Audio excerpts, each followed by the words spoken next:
Hello everyone. In this video we're gonna talk about unit testing in Java. Do you ever write a complicated piece of code and you think that you've got it all coded correctly, but you're not 100% sure? Actually, in here you can use unit testing to prove that your code is working correctly. Unit testing is the type of software testing where one individual piece of code is being tested by itself.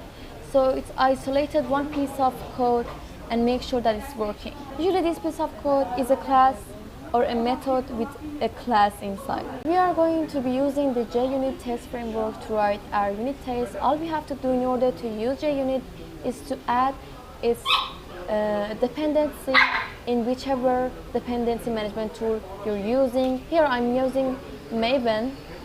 So here I'm pulling the dependency for the most recent version of JUnit. If you're using Gradle instead of like Maven, it's almost the same. And I'm actually decided to create a simple method named calculator which adds two numbers to each other, plus like maybe subtract two numbers from each other.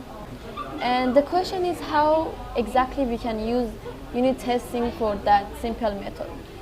It depends on the platform you're using. If you're using IntelliJ, there is a short way named Control Shift T, which like it will bring you a pull-up menu.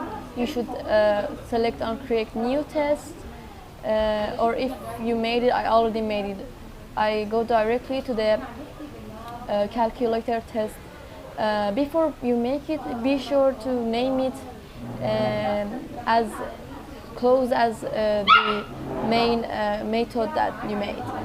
So whenever it comes to the unit test, unit test that you made, I name it calculator test, and it's directly automatically import an assertion, which is one of the functionality that this testing should do for our testing. And also in JUnit, a unit test is just a method that you label with the @ test annotation, and it automatically imports the dependency named org.junit.jupyter.api.test. And if you remember, we had in calculator method two numbers. So for verifying this method test, like to test this method works correctly, we can simply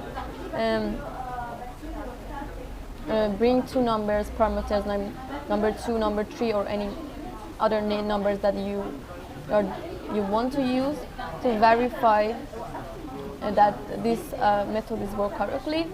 Whenever you are going to the inside your unit test method, which is calculator testing here, you are actually creating a public non-return method named test add, or any other name that you wish to use, but preferably a name that is closer to the functionality. Then the calculator, which is the name of the calling, we are calling from the method, the main method that we made firstly, and then we are name it something like calc and new calculator as a new functionality. After that, we should use assert equals, and inside assert equals we are accepted to have two parameters. One of them is measure a number, a value that is accepted us to get, and the other one is a real and actual values. And we are doing the same for the subtraction part. The point here, what we should focus on is the place, the destination, and the path of each Java class. If you notice, is that the main class that we made, firstly, calculator, is inside source, main, Java, and calculator.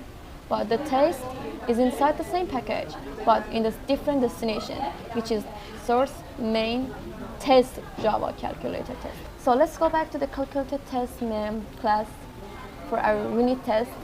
The way we can run it is just a click that you can see the brown, I think the green button. You can click on the button and it will give you run calculator test, and if you run it, it will terminate it, and then it will show that the two tests passed correctly.